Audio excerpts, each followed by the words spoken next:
Hello everybody and welcome back to another one of our weekly Beastars discussion chit-chat type of videos, and today we're talking all about episode 8, Caught Like Floss in a Canine's Teeth. But hey, before we begin, I do want to give a big thank you to those of you who shared last week's video over on Twitter, and I am going to attempt to get this all in one take. Fair warning, this might take a bit. At Eric the Wolfie, at DarkfirePlayer4, at Leobanova, at Miro Mojina, at Berserker Vivo, at That Sergal, at Debrianator, at Helix Log, at Remy Tosh, at Tokugawa, at Jackson the Bung, at Val Riddigan, at Silverback088, at Alex Drift 11, at UD Hoshi, at Invisi Arctic Fox, at Philip1536, at Sam Yuldy, at Hero Casual, at The Grand Nil, at Fowanit, at Stilgar Tekken, and at Hugh and Doven. Wow! Guys, thank you so much for sharing last week's video over on Twitter. It is so appreciated. I may have to limit the amount of shoutouts I do, which I feel bad about, but it's starting to get so long that it's almost ridiculous. Your support on the Beastars videos has been tremendous. I genuinely thank you from the bottom of my heart. But hey, if you would like to have your name shouted out in next week's Beastars video, then be sure to share this video around on the internet and then tag me at JoJo Talks Too Much over on Twitter, and I will be sure to shout your name out in next week's video. But with that said, we are going to dig into this week's episode of Beastars, and my goodness, everybody's out to be the Beastar these days, ain't they? It was quite the interesting episode, and I gotta say, the Juno thing would have been a shock if people didn't say like, oh, you like Juno. I'm not gonna go over it, I went over it last week. But yeah, the Juno stuff this week, oh my goodness, she is quite the character. I was genuinely shocked with pretty much everything Juno related this week. Her whole scene with Louis was insanely tense. And I for a second I was like, is she like into Louis, until she started like actually explaining why she was doing what she was doing. Because for a second, the way the scene begins, it really sort of felt like she was maybe trying to like hit on Louis and try to maybe kind of woo him a little bit so that she can get higher up on the social pole. And I thought for a second, I was like, oh, Juno, you traitorous swine. You know, I was like, oh no, she's betraying Legosi to get higher up on the totem pole. Not the case. In fact, it's like totally the reverse opposite, where she's so devoted to Legosi that she wants to become the Beastar to make it a better place for all carnivores so that things will be better for her and Legosi. And now, listen, I did and I still do like Juno to an extent, but girl, get the hell up off my boy. You don't treat my boy Louis like that. I was real angry. I was very angry with Juno in that scene, because I was like, listen, I understand where you're coming from. Like, the carnivores are treated pretty poorly. The carnivores are seen as nothing but like cruel beasts, when we know that's not the case. You do have guys like Bill who are really like all about that carnivore nature and maybe do need to tone it back a little bit. But then you got characters like Legosi, who's just the sweet, and Jack. How could anybody be upset with Jack or Legosi? You know what I mean? Like, they're good boys. Like, just because they're carnivores, that doesn't mean much. They're good lads. And so I do get where Juno's coming from, where the carnivores are treated in a way that is maybe not deserving of all carnivores. So she wants to become the Beastar to show that carnivores can be here and be loud and proud, and nobody needs to be freaked out or scared. But the way she's going about it, I'm not about it. And if she's willing to do that, like what she did here to Louis, God knows what she's willing to do to Haru, because like she says, like, oh, I would never bare my fangs at you. We females, we don't like violence, or I don't remember what she said. Something about like violence or aggression or something like that, which is lies. But let's pretend like it's real. Because if she's willing to go that far with Louis, if she's willing to like intimidate him the way that she was, and it was vaguely sexual, by the way, at least from my point of view. I was like, she on top of this man and like get like a little too close, and I was like, don't like that, and no, you get up off my boy, and if she's willing to get all up in Louis' face like that, what do you think she's willing to do to Haru? I genuinely am concerned for Haru's safety. I feel like she's gonna attack Haru or like really intimidate her or something. And if Juno does that, she is immediately on my shit list. Like, if Juno dares step to Haru, I will be pissed. I really like Haru. That's the thing that I've been learning through this little Beastars adventure. Because at the beginning I was just sort of like, Haru just, nah, I'm not feeling that character that much. But now I'm like, I want to see Haru safe. You know what I mean? Like, I'm not on that Legosi level with Haru. I'm more on just like, I don't know, one of the other herbivores where it's like, Haru's cool. Maybe people should leave her alone. Like that's where I'm at. I'm like, Haru's cool. People should leave her alone. I don't know why everybody has such a big deal with Haru. I mean, I know why, but like, it's not. There's other characters you could be mad at. You know what I mean? Like, other characters have done way worse in this series than Haru's doing. Haru's ain't doing that. Well, Haru's doing stuff, but she ain't doing nothing that bad. I mean, it's bad, but you know what I mean. I am very concerned. I am genuinely very concerned. I don't ship Juno and Legosi. I can tell you that straight up. Like, I really don't ship it. I don't know, like, I guess just because he's a wolf, but even then I'm like, isn't Legosi seen as kind of an oddball? Like, is Juno just into the odd, shy ones? Like, I'm not super sure why she's so fascinated by Legosi. I think she says at one point because he's really tall and, like, he has, like, kind of an intimidating frame. Like, for a wolf, he's very, like, impressive, I guess. Maybe that's the case, I'm not super sure, but for whatever reason, Juno, and Legosi did come to her rescue that one day. I guess maybe I'm answering my own question. But yeah, for whatever reason, Juno is very much into Legosi, and I fear that that Juno is going to be, like, the example of love going, like, because love is a very interesting beast, right? It can make people do crazy things, to quote Hercules. And I worry that while Legosi's love is going to be this mostly pure thing with the carnivore elements in there, trying to, like, corrupt it, but Legosi's such a good boy that he's just after Haru. Like, he wants to protect Haru. But I think we're gonna start in Beastars in general, even with Legosi, I think we'll start to see these shades that love makes people do dark things. Like, people will do whatever it takes to attain love and get the love, like, that they're searching for. And I feel like with Haru chasing Louis chasing the Beastar, like being the Beastar, chasing his dream, and with Legosi chasing Haru and Juno chasing Legosi, it's gonna become this crazy circle, and it's gonna be a very vicious circle. And you know what? Like, you know what would fix this whole thing? If Legosi and Louis happened. If Legosi and Louis happened, everything would be fixed. Nah, maybe it wouldn't actually, because Juno would then go after Louis. I don't know. You know what would fix everything? Legosi and Dom. Legosi and Dom. Okay, listen. Like, when the blackout happens, right? For a second, I was like, man, Legosi and Dom, I kind of felt it for like a second. But when Dom's like, Legosi, where are you? Like, I can't see, because the herbivores can't see anything, but like the nocturnal creatures, they can, right? So a lot of the characters who aren't nocturnal are like, what in the high hell is happening? So they like, and that was, before I get to the Dom and Legosi moment, and I know a lot of people are like, huh? But like, that scene of the carnivores protecting the herbivores, right? Like, of like Bill and Alba and Legosi and everybody like circling, and the cheetah girl whose name, the cheetah girl whose name is escaping me right now, who I need more screen time with. She's cool. I want to see more from her, but like, them circling the characters who aren't nocturnal, I thought that was a great shot. And to me, I'm like, see, these characters care about each other, even though they're from different like groups, different species. Like, they all give a damn. They're all part of the same like stage crew. They all care, and I really liked that. Even Bill, I was like, Bill, look at Bill protecting people. Attaboy, Bill. There you go. You're climbing up the ladder. You're still one of my least favorite characters, but you're climbing, Bill. Proud of you. The scene of Dom going like, Legosi, and Legosi running over to Dom first and being like, Dom, grab my hand.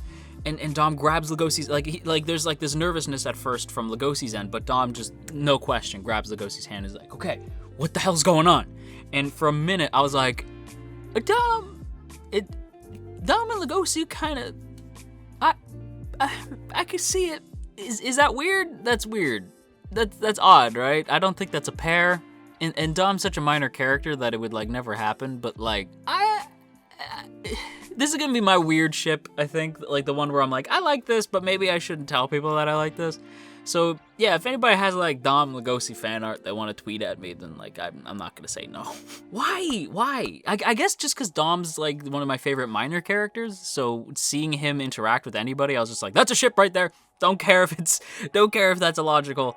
I will take any ship with Dom. I will take any Dom scene. Dom's my favorite character, or my favorite minor character, because I think it's honestly just because of the nature of like the character that he is. The way he moves is interesting and different from every other character. Like his neck allows him to like do like really lean into people and stuff like that, and the way he moves is very specific to Dom. And from what I hear, people say that Dom is an out gay character. I didn't really get that sense from him, but maybe I'm missing something or forgetting something. I'm probably forgetting something. Or maybe it happens in the manga. I have no idea, but that's not really a spoiler. So if people do want to tell me whether or not Dom is an LGBT character, let me know. I don't know if that's true, but if it is, cool. But if you are going to comment that, maybe check the comments to see if somebody else commented it beforehand. You know, so I don't get like a million like, yeah, Dom is LGBT comments. And actually, you know what? Comment all you want. I don't care. It's engagement for the video. I spent way too long talking about Dom, a character who gets like a handful of lines in this episode. But actually, speaking of Dom, we're going to keep talking about Dom. Well, we're going to talk more about the stage crew. The stage crew are the ones setting up the Meteor Festival, right? Or they're like part of it. They're setting up like the big T-Rex, and I believe they're setting up the Meteor in the center as well. And we find out that the Meteor in the center, like if you light a candle within the Meteor, like a couple does that, they're meant to be together forever. So it's sort of like the Paopu fruit from Kingdom Hearts, and that has me very curious as to which characters are going to go into the Meteor. So I'm gonna have my eye on that. But the other thing that I want to point out is that Dom, A, runs a tight ship, and B, the whole stage crew, not just Dom, but everybody on the stage crew, is way talented. My stage crew could have never come up with anything like the Meteor Festival. That T-Rex, like the T-Rex lighting up and everything, and the way it looked, bro, like that is the coolest. I want to go to the Meteor Festival, don't you? Like that is the coolest friggin' festival I've ever seen, and we haven't even seen the festival open yet. It's just cool. Like when I saw it, I thought that was such a neat idea. But at the same time, I wonder, like, is it impossible? Because, like, these are high school kids, are they not? Like, or academy kids, whatever you want to say. Like, these are teenagers, essentially. Are they capable of doing that? Are they capable of making a giant T-Rex that lights up? I don't think so. Maybe. I'm not too sure. But either way, I love it. And I love what the Meteor Festival represents, because it's like, it's just everything about it with the T-Rex, the Meteor, like the fact that all the other characters in the show are animals. It's just everything about it is fascinating to me. I love the Meteor Festival, and I had to take a second to be like, I already love this thing. And I can already sense the danger imminent with this thing, especially with the blackout, right? Because what caused that blackout? It couldn't have been a coincidence. If it is, then that's a point against the show. If that was just coincidence, because I really don't think it is. Like that had to be deliberate. Somebody was purposely pulling some shenanigans. I don't know if it was Peregrine Took and Meredith Brandybuck, but it was, or something like that. But like it just two pranksters being pranksters, I don't know. But the fact that the blackout happened at that moment, suspicious to me. I feel like the Meteor Festival, because a lot of people are saying like, yo, the Meteor Festival, some stuff's gonna go down, JoJo, like you better be prepared, my guy. And I feel like I'm moderately prepared, but something tells me the things that are about to go down haven't even gone down yet. Like just by the way that this episode went down, I need better phrasing, but just by the things that happened in this week's episode, a lot did happen. However, I don't feel like this episode in particular is the stuff that people are telling me like is about to go down. I feel like last week's ending with like Legosi doing the like I love you thing with the paint in his fur, which had to be a bitch to get out, by the way. But with Legosi doing that whole I love you thing, I feel like that was one of the big moments. Even like in the manga, that seemed like a big moment. And I feel like maybe the Juno and Louis scene and like some of like the little like character bits in there, like character beats for all these characters, especially like I haven't even talked about the subway scene yet, but there's moments here that I feel like maybe were some of the big moments, but something tells me it's gonna get intense. And just judging off the manga fans response, which by the way, After last week's video, you guys turned it right around. Manga fans, y'all are absolutely lovely. I appreciate that nobody was mad at me for saying that. I thought manga fans would be like, oh, you should just read the manga. No, manga fans were like, oh, our bad, dude. Our bad. And people stopped spoiling stuff and or at least stopped giving hints, you know? Like, I still get, like, spoilers, but then there's, like, a bunch of space, like people have asked for in the comments. So, like, yeah, if you want to talk about manga stuff, go ahead and talk about manga stuff, but just do the spoiler tag. And I mean, like, put a bunch of spaces. I'm talking, like 15 levels of space between the spoiler and then space so that you get that read more on the comment. But yeah, manga fans have been very, very kind about that in the comments, because I do read the comments. And so I didn't want to see any spoilers. I asked for it to stop last week. And yeah, manga fans, I wanted to say a big thank you in the middle of this video, because you guys actually were cool enough to respect my wishes. So I appreciate you. I appreciate you. And yes, I will read the manga when the show is done. And a lot of people are like, that's gonna be a long time from now. Well, don't worry, I have a lot of time, hopefully. Okay, I'm gonna check my list. What else haven't I talked about? Oh, there's still some stuff we gotta talk about. Oh, this video is gonna be long. We got a couple more things we gotta hit before the video is wrapped up. And one of them is the Legosi Haru subway escape scene. Because, man, Legosi is so awkward. He's so awkward, but like in that lovable dork kind of way. But with Haru, he is extremely awkward, especially after everything that he found out last week. So he's become so awkward. And even Haru's just like, he is weirder than before. What happened? Like, even she notices, like, okay, he is acting weird, and by weird I mean weirder than Legosi normally is. So something happened. I don't know what, but something happened. I was like, yes, Haru, you have no clue. You have no clue what's going on in my boy's head right now. So I appreciate that even Haru notices this. But they actually have like a really genuine moment where they're talking to each other, and like really talking for once. Like, it's not just like this awkward banter where the two of them are trying to understand the other one. They really have a genuine talk in this subway. And Haru says, like, Legosi, I don't want to hear that. Like, I don't want to hear, like, you talking about me or giving me advice. You don't know me and you don't know my life. Like, you don't know what it's like knowing that you could die at any instant, eaten at any moment before you've even fallen in love. Like, you don't know what that is like. And Legosi is obviously, like, really thrown off by that. So he tries to get her to stay because Haru's gonna leave. She's like, I'm catching another train. I don't even want to talk to you anymore. And like, Legosi grabs Haru's arm. Maybe a bad idea. And they make a scene where Haru's like, let go of me. And like, they don't understand what they're doing, right? She's like, let go of me. And Legosi's like, no, we gotta talk about this. Like, we're friends. Like, you can't just leave on that note. Like, we gotta talk about this. There's clearly something going on under the surface here. We gotta talk. But as they're doing that, people around them obviously take notice, and with this one or maybe more carnivores on the loose, like, we don't even know if it's just one person or multiple carnivores eating herbivores, but either way, obviously this is gonna make a scene with a big ass wolf like holding a small ass rabbit. So of course, like, you get this moment of like the train conductors and everybody going like, what the hell's going on? And Haru immediately just grabs Legosi and is like, we gotta go! And Legosi's like, what are you doing? You're gonna make things worse. And I mean, like, to an extent, he was right, because even I had that thought of like, you are gonna make things worse. Like, what are we doing? Why are we running? What are we doing? Like, even I got nervous, right? I was like, my anxiety's kicking up. Like, you guys gotta slow the hell down.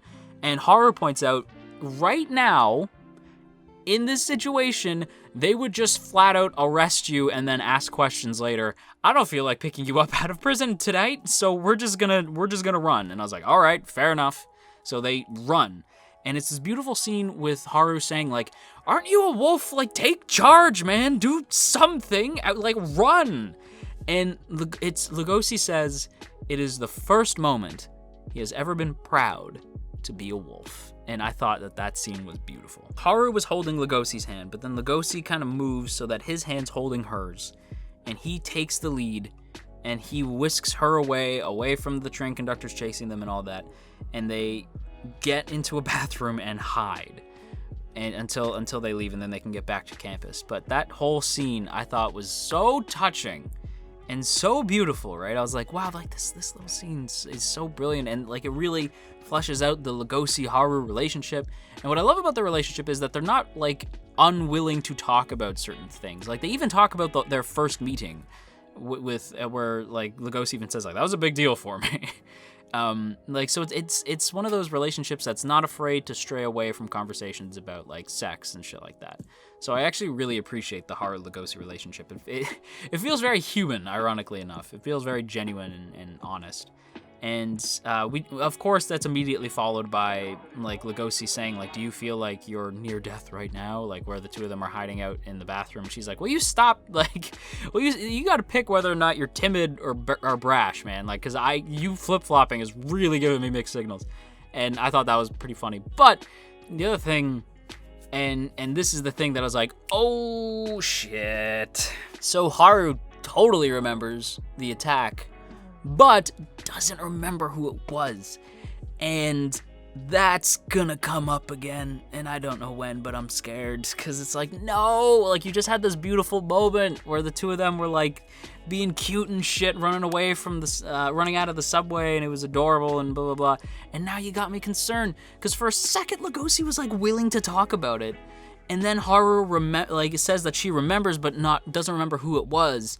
And Legosi's like, well, great, now I can't tell her, because, like, if I tell her, she's gonna run away, and we're not gonna be able to talk anymore, and even I was like, damn it, Legosi, like, this sucks, and I don't mean like, oh, this is bad writing. I mean, this is such good writing, because it's in a position now, like, you're in a position now where you're like, I want to ship this, but there are so many speed bumps. Why is every relationship in this show gotta be so damn complicated?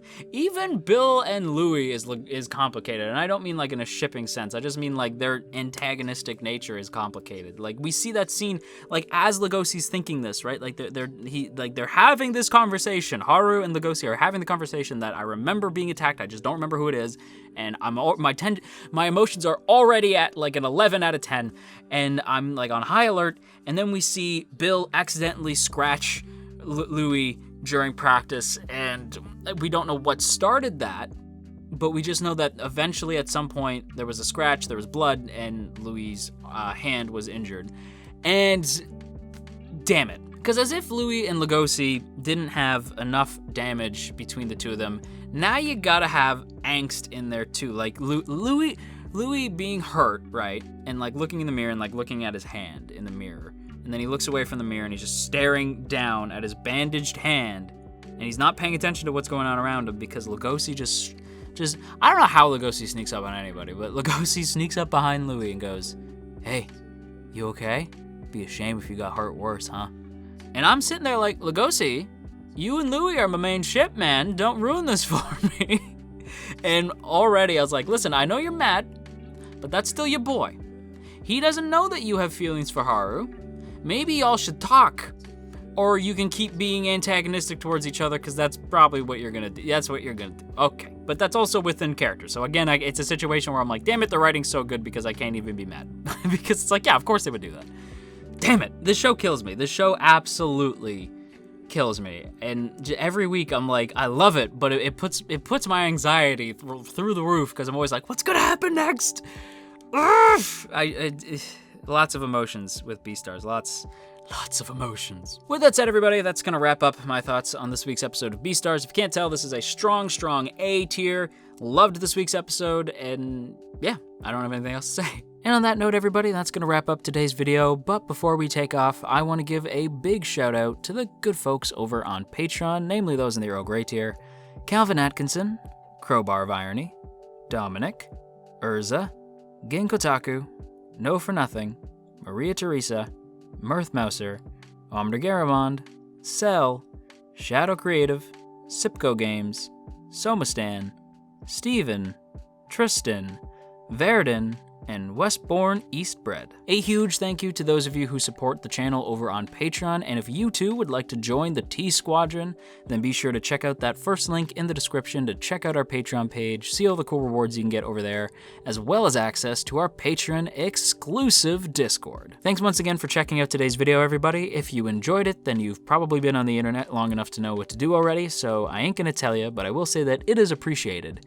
And if you are feeling stressed out today, then you go have yourself a warm cup of tea, and I will talk to you all again real soon.